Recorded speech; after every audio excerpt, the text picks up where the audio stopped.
Mind Building, compartilhando conhecimento de qualidade para o seu corpo e sua mente.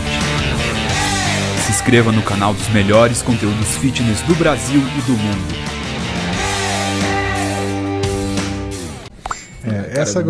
Essa gordura no flanco que ele fala, né? Principalmente nessa região dos flancos. Tem ligação hormonal isso, Mussi? Tem um pouco de função tiroidiana envolvida, né? Porque você vê quando o cara ele tá quando ele tem hipotiroidismo, ele tá um pouquinho mais descontrolado, ele ganha gordura bem nessa região de flanco e crista ilíaca, né? É como se fosse praticamente um inchaço. Mas tem relação com captação periférica de glicose, ou seja, quanto você consegue gastar de energia daquilo que você consome. O que está ligado isso?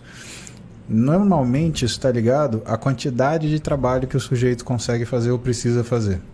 Vou te dar um exemplo simples disso, tá? Ou tentar dar um exemplo simples que é um pouco complicado. Pensa que para você não ter essa gordura, você tem que gastar 1.000 calorias por dia, além daquilo que você gasta de basal. Ou seja, você precisa treinar e gastar 1.000 calorias. Dá 1h30 no mínimo de treino forte. É exatamente isso onde eu queria chegar. Perfeito.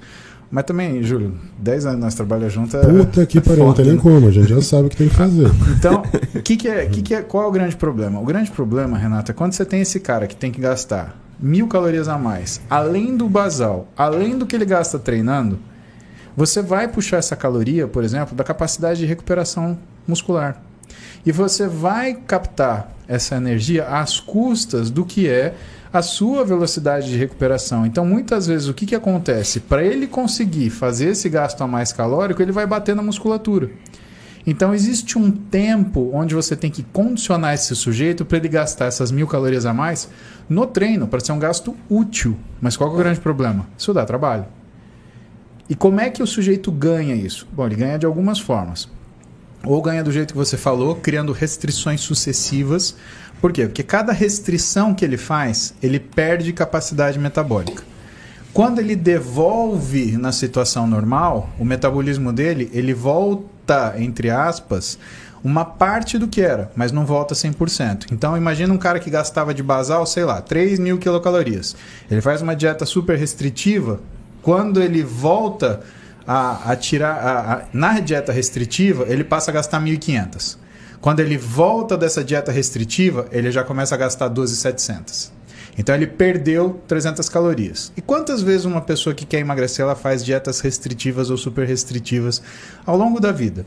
Faz pelo menos exatamente. Então ela vai detonando. Chega uma hora que o gasto, ele vai fazer a dieta restritiva e a queda da basal dele é tão pequeno que é como se ele não tivesse mais nem restrição nenhuma. E o que acontece? O que acontece são os sintomas do cara de baixa função metabólica.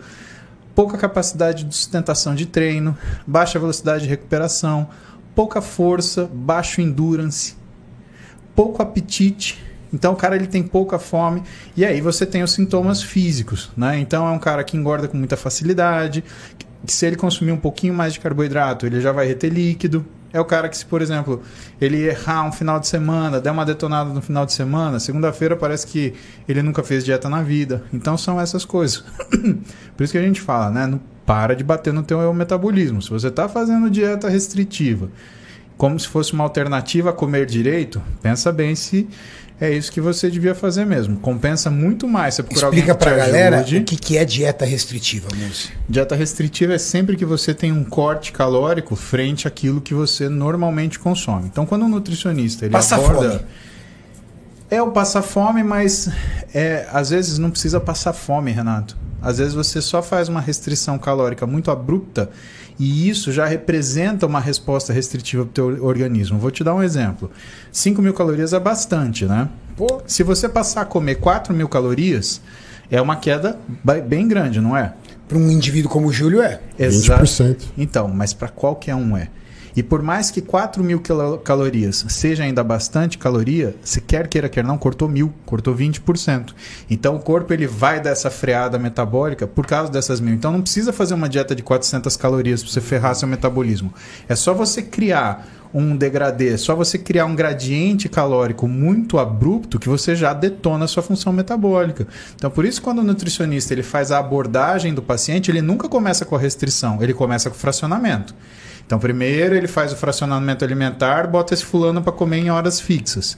Depois ele começa a trabalhar a retirada de caloria e de forma progressiva. Então, primeiro ele tira 200, 300 calorias por semana, aí depois ele tira 400, até ele começar a ver que ele está chegando perto do basal. E a maioria das pessoas, maioria assim, 90%, você consegue fazer emagrecer sem precisar bater na caloria basal.